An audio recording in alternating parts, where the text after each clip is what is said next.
I think Philippines is one of the luckiest, if not the luckiest, market, having to have a very progressive, dynamic, and proactive regulators. Going digital has to be the core of any organization. Gone are the days that going digital is just a lip service. 85 to 86% of them believe that AI would be a compelling proposition to make their organizations or businesses relevant.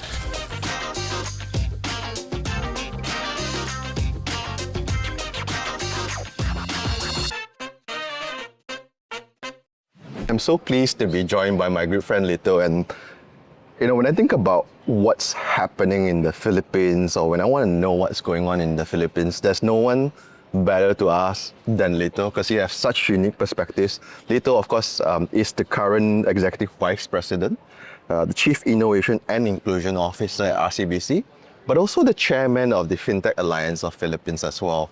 But beyond just that, I remember, Lito, when we first met, you were with PLDT, and you were one of the first few folks in the space that's building really cool fintech products in the Philippines. So the kind of ability to navigate both worlds, the perspective from both worlds, it's so unique, and that's why I'm so glad to have you here today. And I have a bunch of questions, so hopefully we are able to run through most of it in the time given. So maybe to begin, give us a lowdown on what's happening in the Philippines. There's so much to unravel and so much to talk about Philippine fintech landscape, especially now that, as you may know, Philippines is the fastest growing economy, digital economy in Southeast Asia. And that's why we have been, promoting the country as the digital hotspot, and where we try to invite more investors to come into the Philippines. And in fact, if we are to look into the number of fintech players now in the country, Fintech Alliance was actually tasked by the National Economic Development Authority through the Securities and Exchange Commission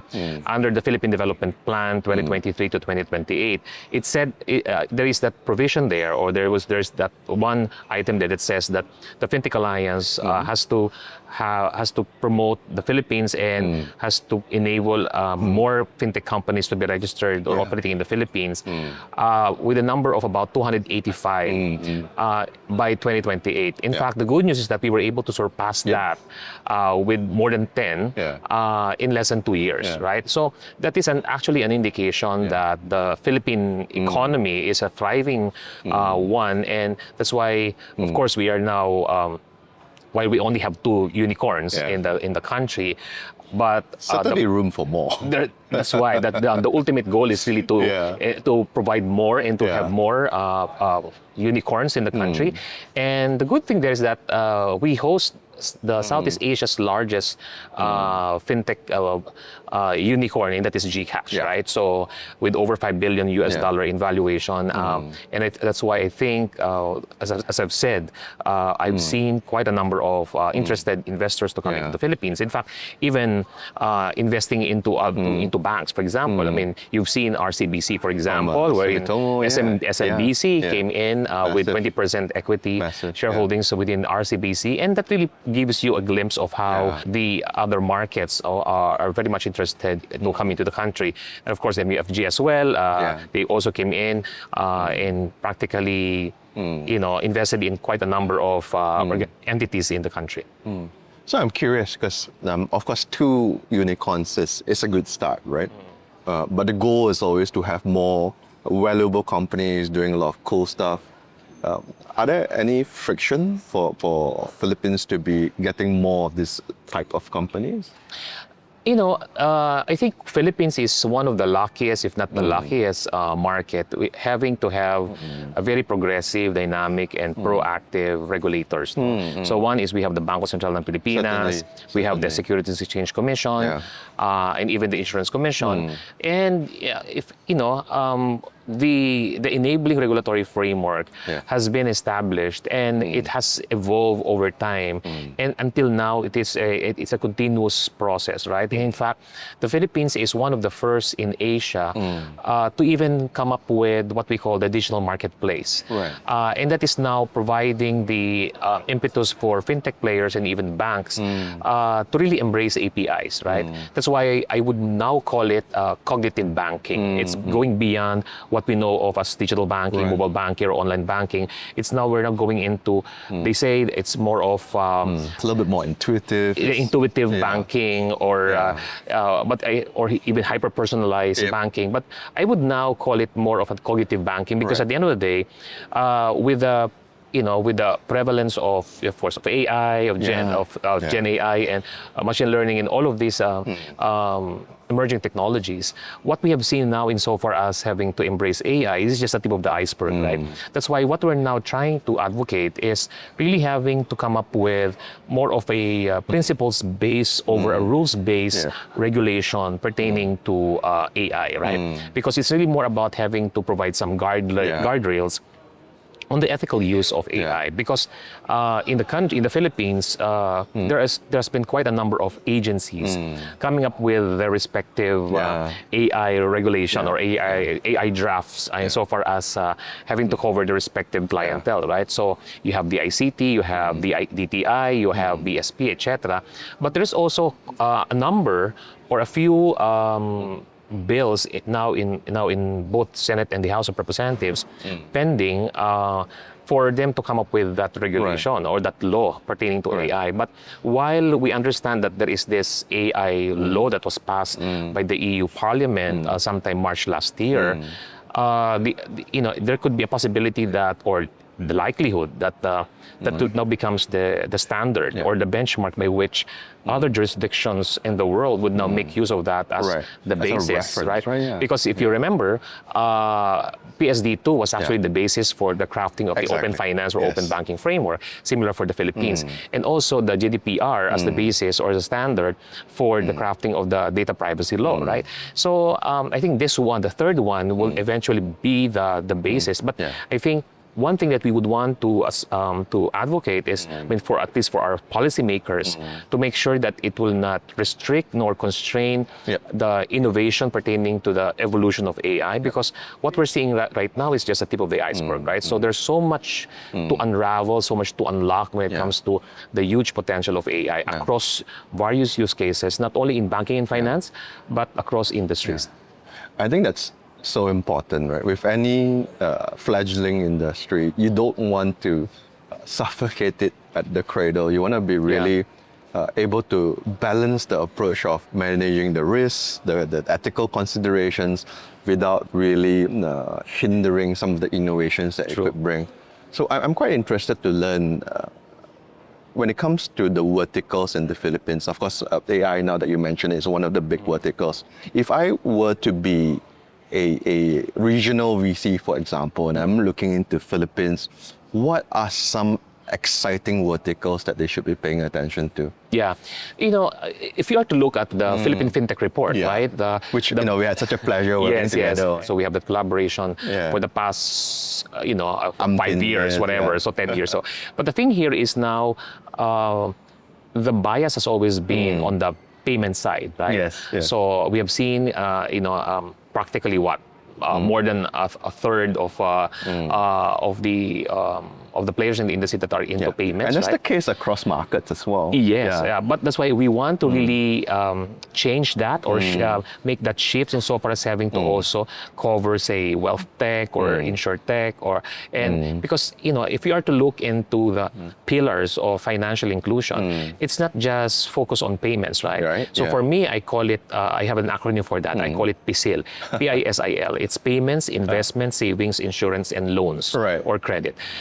Because that will now complete the story on having to scale inclusive digital finance. Because, as I've said, the focus is not only on payments, because payments at the end of the day is utility, right? So you don't get rich with payments, right? So at the end of the day, you have to make sure that the businesses that are coming into the country would be sustainable, and would really, leapfrog to becoming, a unicorn, right? So, and while some may have positioned themselves as initially payments, and practically going into morphing into becoming, lending or providing insurance or even wealth management, etc. But the thing here now is more onto having to provide that complete package in terms of offerings to the public. I find that a lot of players use payments as an entry point, Yeah. and then they embed a lot of the services that Precisely. you mentioned, right? The whole PISI-L.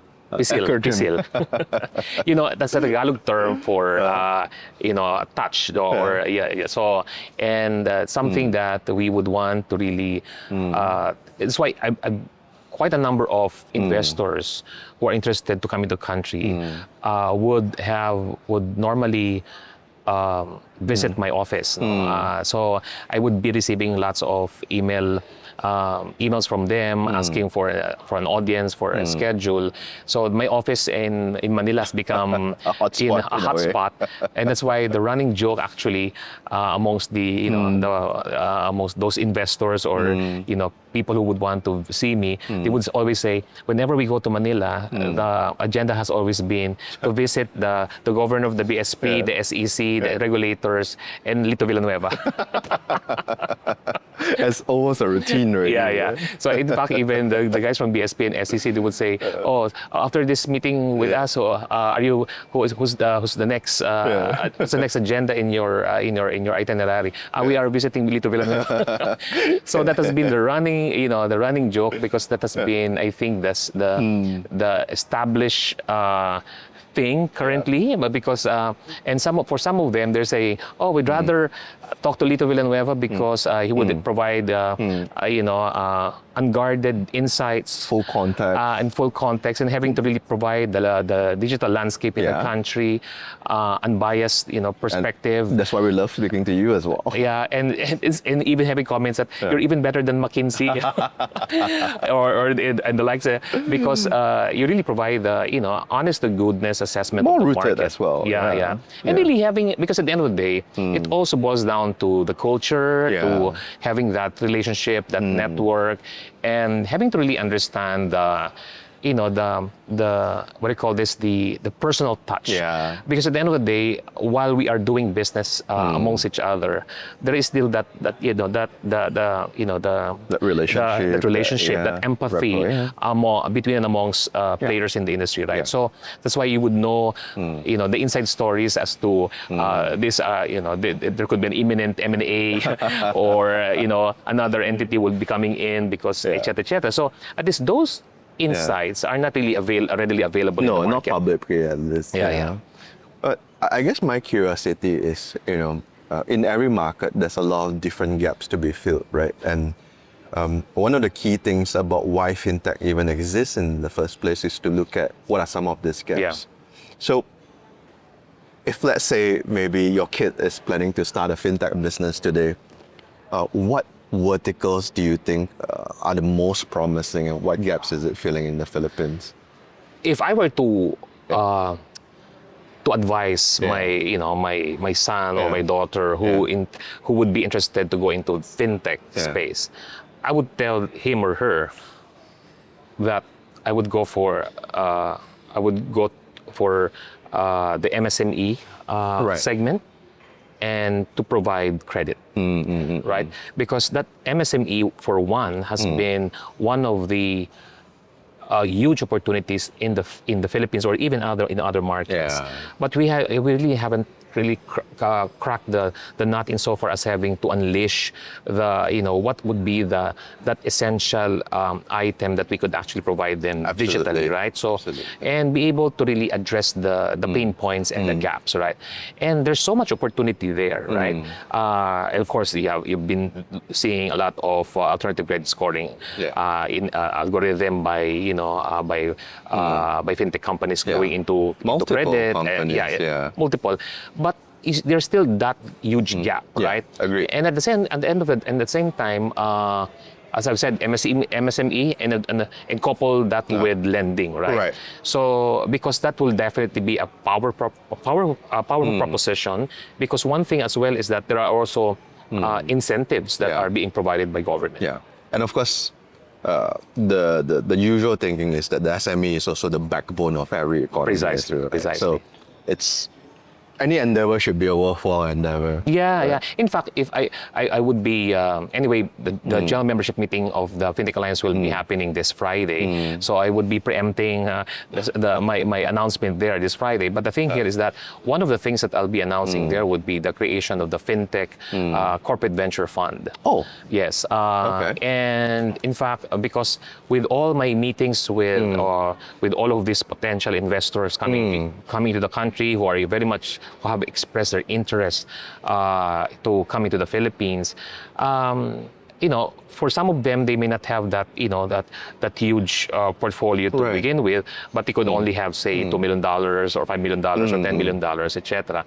So similar to, say, how we did with SMBC, right? So 2 years ago, we had the $200 million Asia Rising Fund by SMBC that would now focus on potential investees within Indonesia, Vietnam, and Philippines that would complement the businesses of their investee companies like RCBC, for example.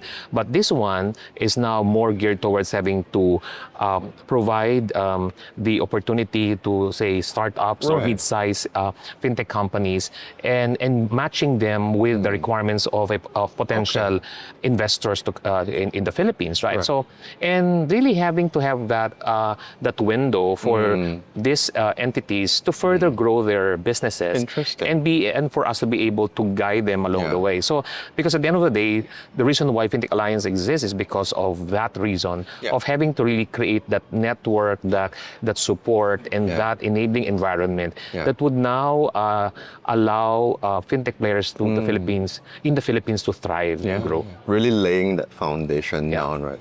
And I do have some follow-up questions if you are at the liberty to share. Of course. So it's quite interesting that you're bringing in this fund to help these companies grow. Can you speak to the ticket sizes or which series is the fund looking at? Yeah, it would really depend on the on the model by which we will now govern the fintech fund, right? So as I've said, a portion could be it could be set aside for the startups, for example.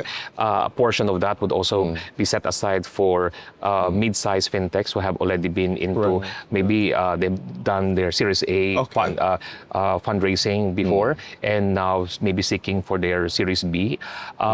Because at the end of the day, you also need some semblance of some growth trajectory, right? So while that's why it will not just be solely for startups, right? At the end of the day. So that's why it will be more of how we would now be channeling that limited resources and be able to make sure that those potential investees are really the ones that would have growth potential. We need hyperscalers in the Philippines, right? Because if you notice, it's not just on having to have hyperscalers in the Philippines on the fintech side, but also on the support side, making sure that the digital infrastructure is ready to support them, right? So for example, we're not just talking of digital infrastructure when it comes to connectivity. We're also talking about infrastructure when it comes to power generation, right? Because as you know,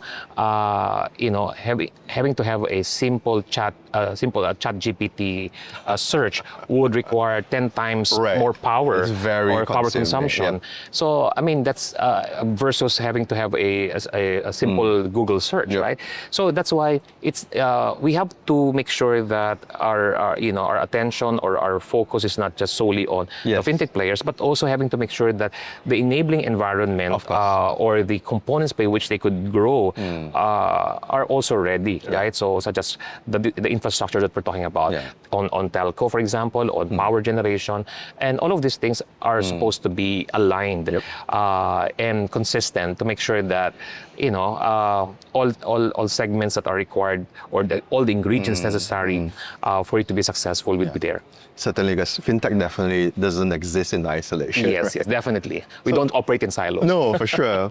And maybe to switch gears a little bit, I want to get a sense of the banking scene in the Philippines.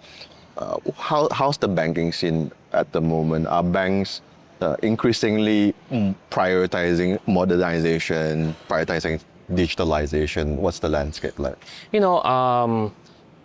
Going digital is not just a channel. Going digital has to be the core of any organization. So that actually applies with all the banks, for example, Definitely.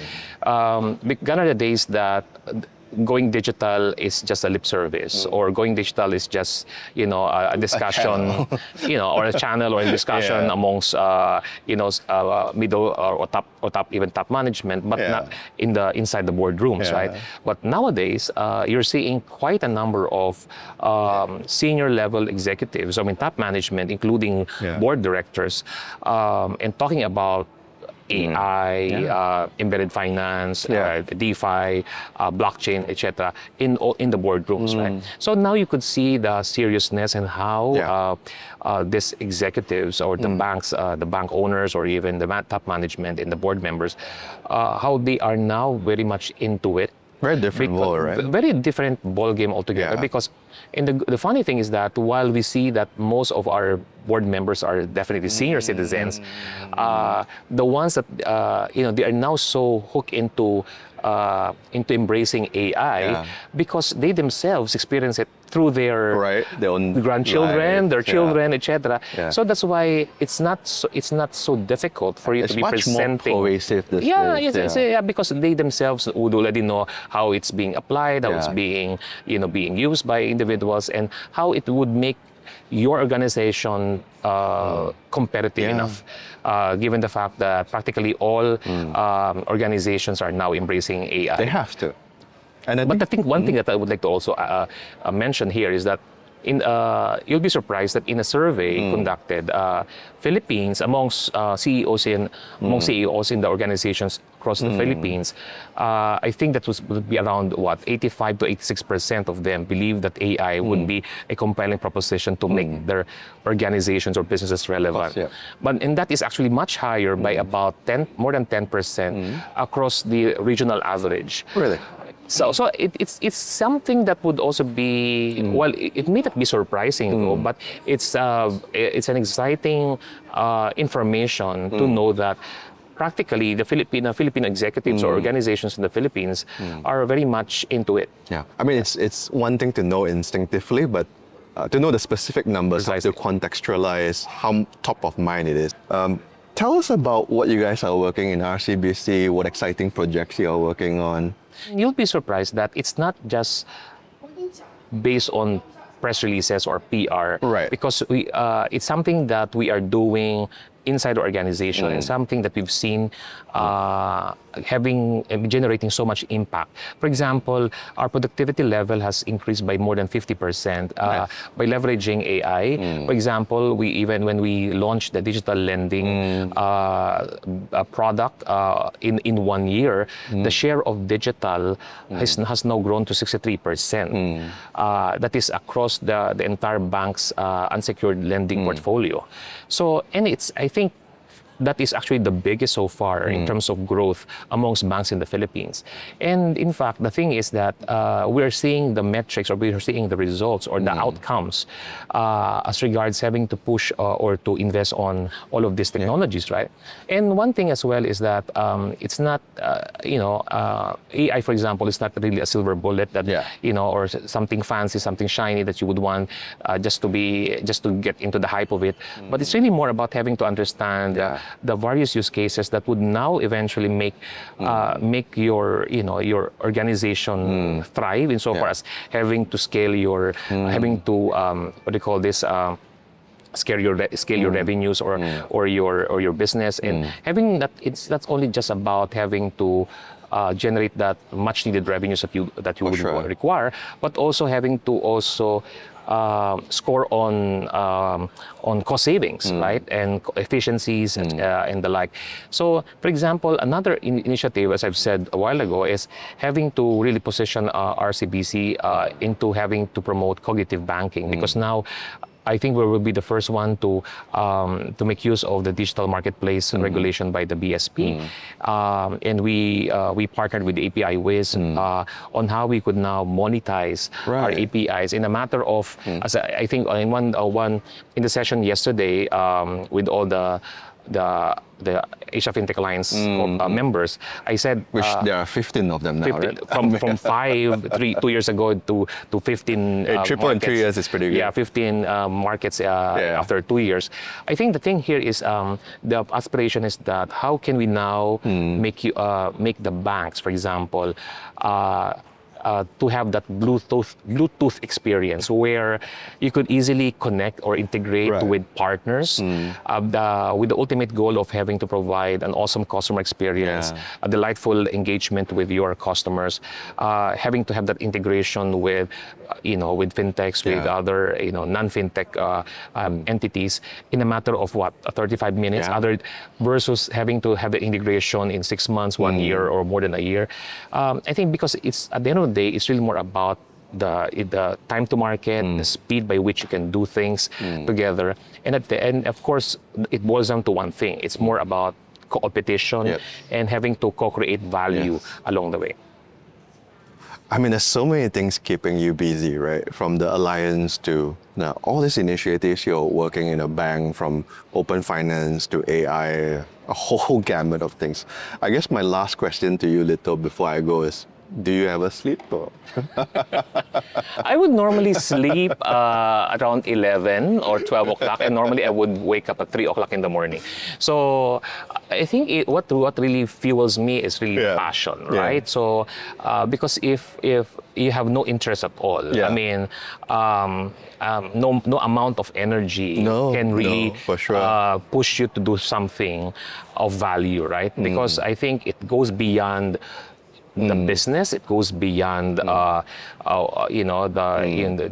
personal achievement, but it's really more about having to really position the Philippines as it's a service back to the country. Precisely, and the ecosystem. it's really it's more of paying resonates back, with right? us very strongly. So, and the thing is, because people can see through you, right? Because if you're sincere, if you're genuine, and if it's something that really comes out from your heart, I mean, something that would really, as I've said, from the time that I joined RCBC 5 years ago, my marching mantra has always been to tell my team is that innovations with empathy, right? Because it's not you may have the sexiest app, the most robust platform, for example, but if you cannot connect with your target market, it's nothing, right? So that's the I think the essence of having. That's why it's high tech yet high touch, right?